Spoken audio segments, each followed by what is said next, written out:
Hello, don't use sugar substitutes if you are trying to lose weight, according to new guidance from the World Health Organization.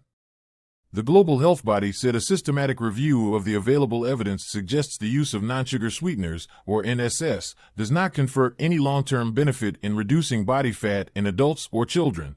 Replacing free sugars with unsweetened sweeteners does not help people control their weight in the long term, said Francesco Branca, director of the WHO's Department of Nutrition and Food Security. This is because there is a slight reduction in body weight in the short term, but it will not be sustained. The guidance applies to all people except those with pre-existing diabetes. This is because none of the studies in the review included people with diabetes. The review also indicated that there may be potential undesirable effects from long-term use of sugar substitutes, such as a slightly increased risk of type 2 diabetes and cardiovascular disease. However, this recommendation does not intend to comment on the safety of consumption. What this guideline says is that if we are looking to reduce obesity, weight control, or risk of non-communicable diseases, this is unfortunately something that science has failed to demonstrate.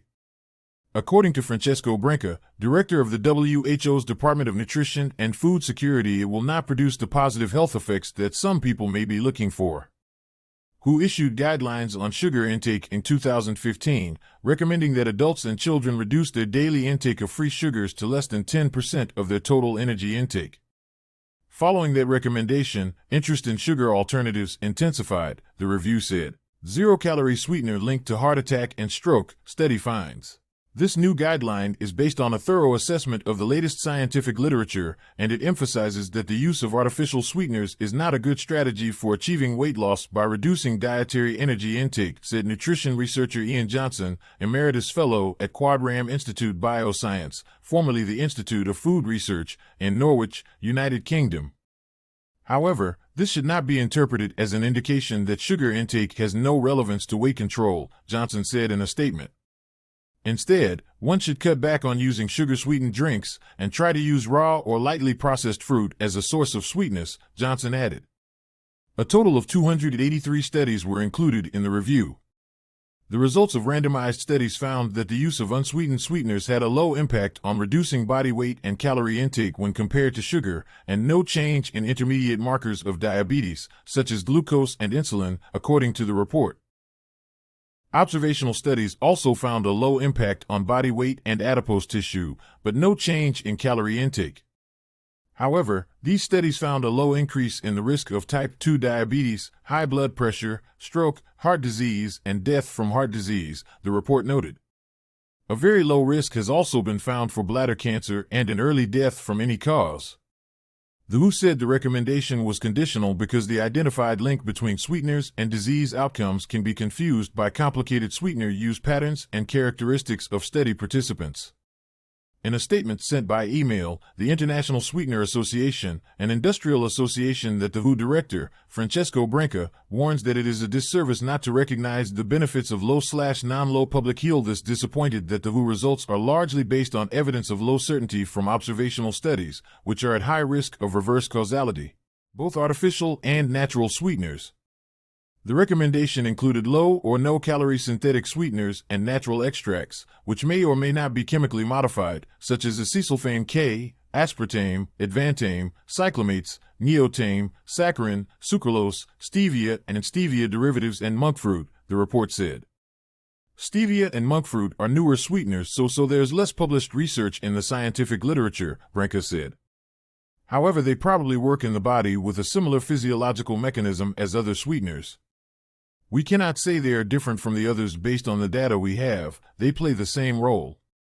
Many people consider stevia products to be more natural since they are derived from the stevia plant.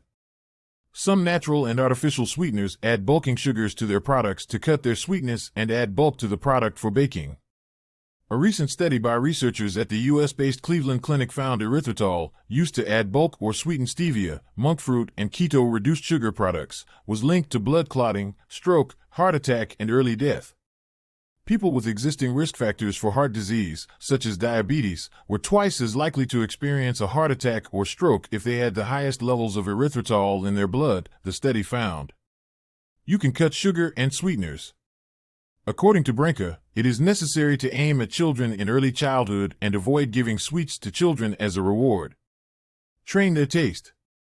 If you gradually reduce sugar, including artificial sweeteners, and include more protein and fiber-rich foods in your diet, this can help you crave less sugar.